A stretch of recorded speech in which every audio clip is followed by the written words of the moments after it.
So up until just a couple days ago, we thought we were going to get the return of Adrien Broner. We thought we were going to get to see Adrien Broner versus Omar Figueroa in the main event. But things don't always work out the way that we think. Adrien Broner ends up pulling out of the fight due to mental health issues. Sergey Lipinets steps up.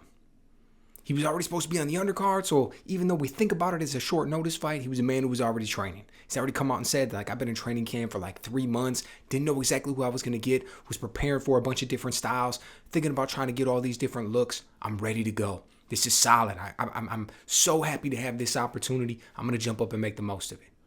It's good for him, man. When you stay ready, when you stay primed, good opportunities present themselves. And then it's just up to you to take advantage of it and make the most. So that's his game plan, right? Coming in here, he raises his hand right away as soon as the opportunity shows up, wants to jump in. And it's really interesting.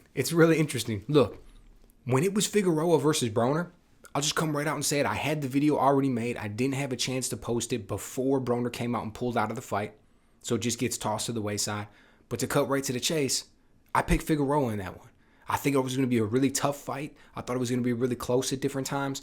But the main thing about it was Broner's got slow feet. He doesn't have to. Physically he has fast feet, but he fights with slow feet. He's got a wide stance. If you can close the gap on him, you can get inside. You can rough him up. You can beat him up. If you get him on his back foot, you can push him around a little bit. Low work rate. Figueroa's he's slippery in the way he turns his head and the foot movements he uses and the way he likes to get on the inside. He throws looping shots. He throws straight shots. He mixes it up well. He turns his head at different. It's just he's a crafty guy. I would never, ever teach a young man coming into the gym to fight that way.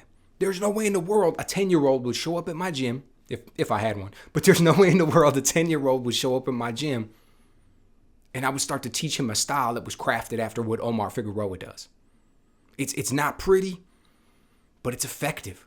Or I should take it one more level. It's effective for him. He finds a way to make things work. Finds a way to get his shots off. Not exactly the most defensively sound, not exactly the most defensively reliable. He's a man who's going to get caught with some punches in there. But he's fought some very talented people and he's looked good in spots. Now let me give you a perfect example of a man who can defeat Figueroa.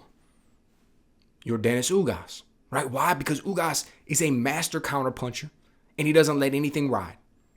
You want to come in? You want to close that gap on him? Like Figueroa had to close that gap to get inside to land his shots against Ugas. Ugas was always firing off. He was not going to let you close that distance without catching some heat. He's not going to let you throw a jab or a right hand or a hook.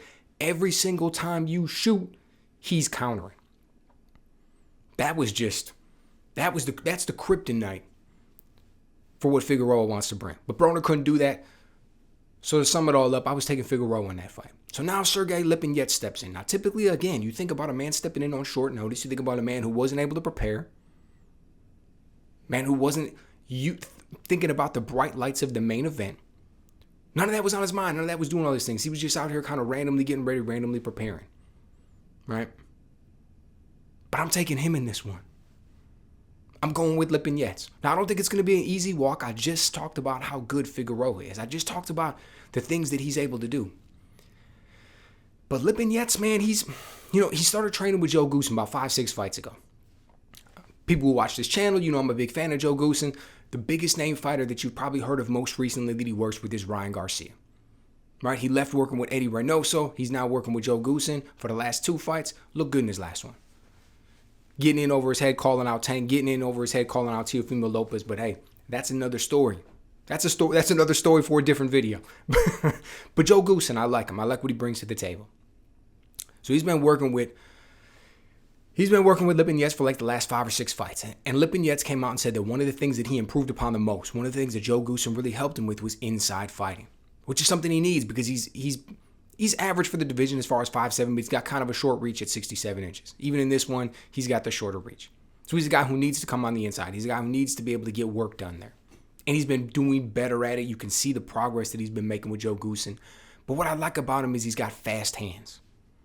He's got a very crisp jab. He puts together 2 and 3 punches well. He's got good upper body movement, right? And he's kind of classical in the way that he takes his stance. He's always in front of you. He's always slowly, surely, methodically applying pressure. So I think he's just going to be able to find a way to get his shots off. I think by having the faster hands, the more crisp punches, I think he's not going to be the guy who backs down. You got two guys here who like to come forward. Figueroa likes to come forward, apply pressure, stay on the front foot. It's the same story for Lipinets. Okay? One of them's going to have to give. I don't think the judges are going to meet in the middle of the ring and it's just going to be a phone booth and they're just going to circle each other, right? This isn't going to be Corrales-Castillo 1. That's not what we're looking at here. I think one of them's going to give a little bit. One of them's going to start to move around, back out. I think that's going to be Figueroa. I think he's going to pull the move where he's turning his shoulders and moving his head. He's going to try to find angles. He's going to try to find a way to get things off, try to find a way to land his shots. And he will at times. But it's just not going to be enough. I just think Lipinets is going to be able to figure out a way to get this done. You know, I think at the end of the day, he's going to be the one that comes out with the victory. Although Figueroa will look good in spots. Now, each man campaigned at 147 pounds for a while. Each man has been in there against bigger guys, harder hitting guys, strong guys. I would be surprised if this one didn't go the distance. You know, it's not like I'm running out there throwing my money on it. I don't even know what the odds are. I don't know what the over-under is or any of that for, you know, the odds for going the distance or what the over-under is on the rounds. But if I had to choose right now as I'm sitting here, I think this fight ends up going the distance. I think both men look good in spots. But at the end of the day, we see this as a victory for Lipinets, maybe 8 rounds to 4, 7 rounds to 5, something along those lines. So let me know what you guys think. Am I underestimating what Figueroa brings to the table? Doesn't feel like it because, like I said, the man is a good fighter. I just don't think he's going to be able to come out with the victory on this one. Or am I overestimating what Lipinets is going to bring? Is that short notice going to make a big difference? He's not going to be able to really show up, just kind of make a good outing, try not to get stopped. He'll be fighting not to lose instead of fighting to win. Is that going to be the situation? Let me know what you guys think.